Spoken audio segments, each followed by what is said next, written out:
हे friends, मैं सीमा मिश्रा शुक्ला आज फिर आपके सामने अपना एक छोटा सा व्लॉग लेकर आई हूँ जिसमें मैंने आपको अपनी लाइफ के बारे में बताया है। लाइफ इतनी आसान नहीं होती जितना हम समझते हैं। मैं सीमा मिश्रा उत्तराखंड से बिलोंग करती हूँ, बट मेरी शादी यूपी शाहजहाँपुर में हुई है और 1 फरवरी 2019 में हुई थी और 20 मार्च 2020 में मैंने एक बेटे को जन्म दिया। सब कुछ ठीक था, लेकिन सडन 5 महीने बाद मेरे बेटे को दौरे पड़ने लगी। हमने डॉक्टर से कंसल्ट करा तो उन्होंने बोला इसको दौरे पड़ रहे हैं। फिर हम इसको सीधे दिल्ली ले गए। दिल्ली में हमने गंगाराम में डॉक्टर प्रवीण कुमार को अपने बेटे को दिखाया। उन्होंने बोला कि कोई रीज़न समझ नहीं आया क्योंकि रिपोर्ट सारी नॉर्मल हैं, बट दौरे पड़ी हैं तो हमें इसका ट्रीटमेंट चलाना पड़ेगा। आज भी मेरे बेटे का ट्रीटमेंट चलता है क्योंकि वो 3 साल तक चलेगा और हमें एक बार भी उसकी दवा स्किप नहीं करनी है, ना ही जब भी डॉक्टर हमको बुलाए वो छोड़ना है।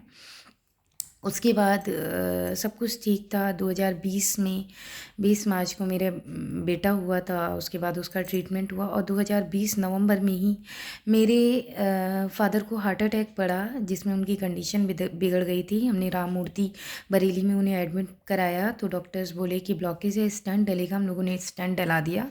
फिर हम पापा को घर ले आए 1-2 दिन बाद। उसके बाद सडन 2 महीने बाद पापा को फिर दौरा पड़ा। तो मैं और मेरे हस्बैंड वहीं थे। हमने पापा को हल्द्वानी के कृष्णा हॉस्पिटल में एडमिट कराया। वहाँ पे उनका पूरी तरीके से केस बिगाड़ दिया गया। मतलब आप सोच ही नहीं सकते कि केस बिगाड़ दिया और 3-4 स्टंट डाल के उन्होंने पापा को घर भेज दिया। हम पापा को घर ले आए और 2-3 महीने बीतने के बाद पापा की फिर से चेस्ट पेन स्टार्ट हो गया। तो मैंने बोला पापा आप इधर उधर नहीं, सीधे मेदांता दिखाएंगे। मैंने अपने पापा का अपॉइंटमेंट लिया मेदांता गुरुग्राम का। डॉक्टर नरेश त्रिहान के अंडर मैंने अपॉइंटमेंट लिया। 22 मार्च को मेरे भाई मेरे पापा को लेके गया और डॉक्टर ने जब पापा की कंडीशन देखी तो उसने कहा कि आपके पापा ज़िंदा कैसे हैं और किस डॉक्टर ने इनका ट्रीटमेंट किया है, सब कुछ बेकार कर दिया है। मतलब स्टंट डलने की तो ज़रूरत ही नहीं थी, ऑपरेट होने का की ज़रूरत थी। उसने हमें ये सब बताया और उसने बोला आप अपने पापा को इमीडिएटली एडमिट कर दीजिए। मेरे भाई ने मेरे पापा को इमीडिएटली एडमिट कर दिया और अगले दिन जल्दी में पापा का ऑपरेशन करना पड़ा क्योंकि डॉक्टर के कहने के अनुसार उनको कभी भी हार्ट अटैक पड़ सकता था तीसरा, तो डॉक्टर कोई रिस्क नहीं लेना चाहते थे। 23 मार्च को उनका ऑपरेशन हुआ। नो डाउट ऑपरेशन सही रहा। मेरे जेठ जेठानी वहीं रहते हैं, वो लोग गए, उन्होंने सब कुछ ठीक था।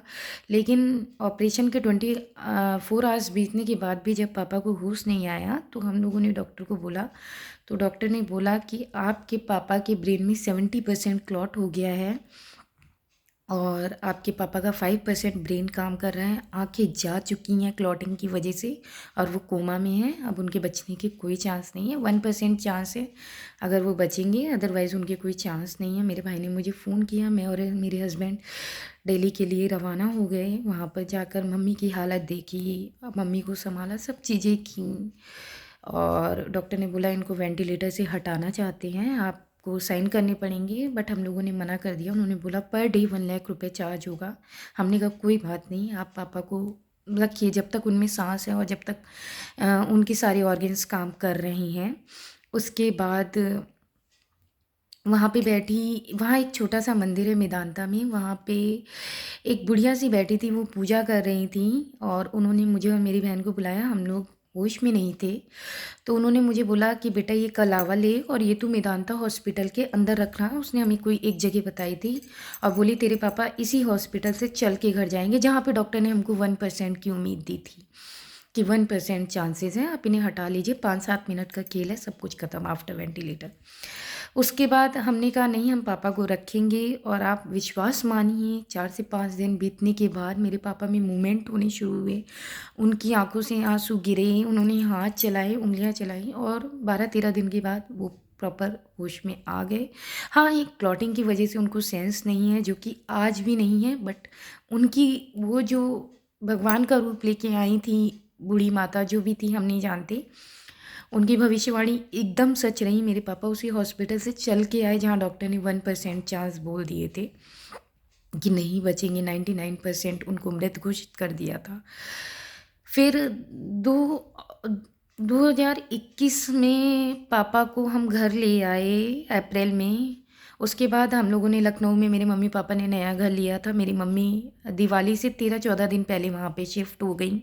मेरी मम्मी बिल्कुल ठीक थी और उसके बाद पता चला एक दिन मेरे को मेरे भाई का फ़ोन आता है आफ्टर भैया दूज 2-4 दिन बीतने के बाद कि मम्मी को एडमिट कराया है, मम्मी के ब्रेन की नस फट गई है। मैंने कहा क्या बोल रहा है? मतलब मेरे को विश्वास नहीं हुआ। मैं और मेरे हस्बैंड तुरंत निकले तो अगले दिन मेरी मम्मी नहीं बची। उनका वो तो एक सपना हो गई, कभी सोचा ही नहीं था कि वो बिल्कुल ठीक थी और चली जाएँगी।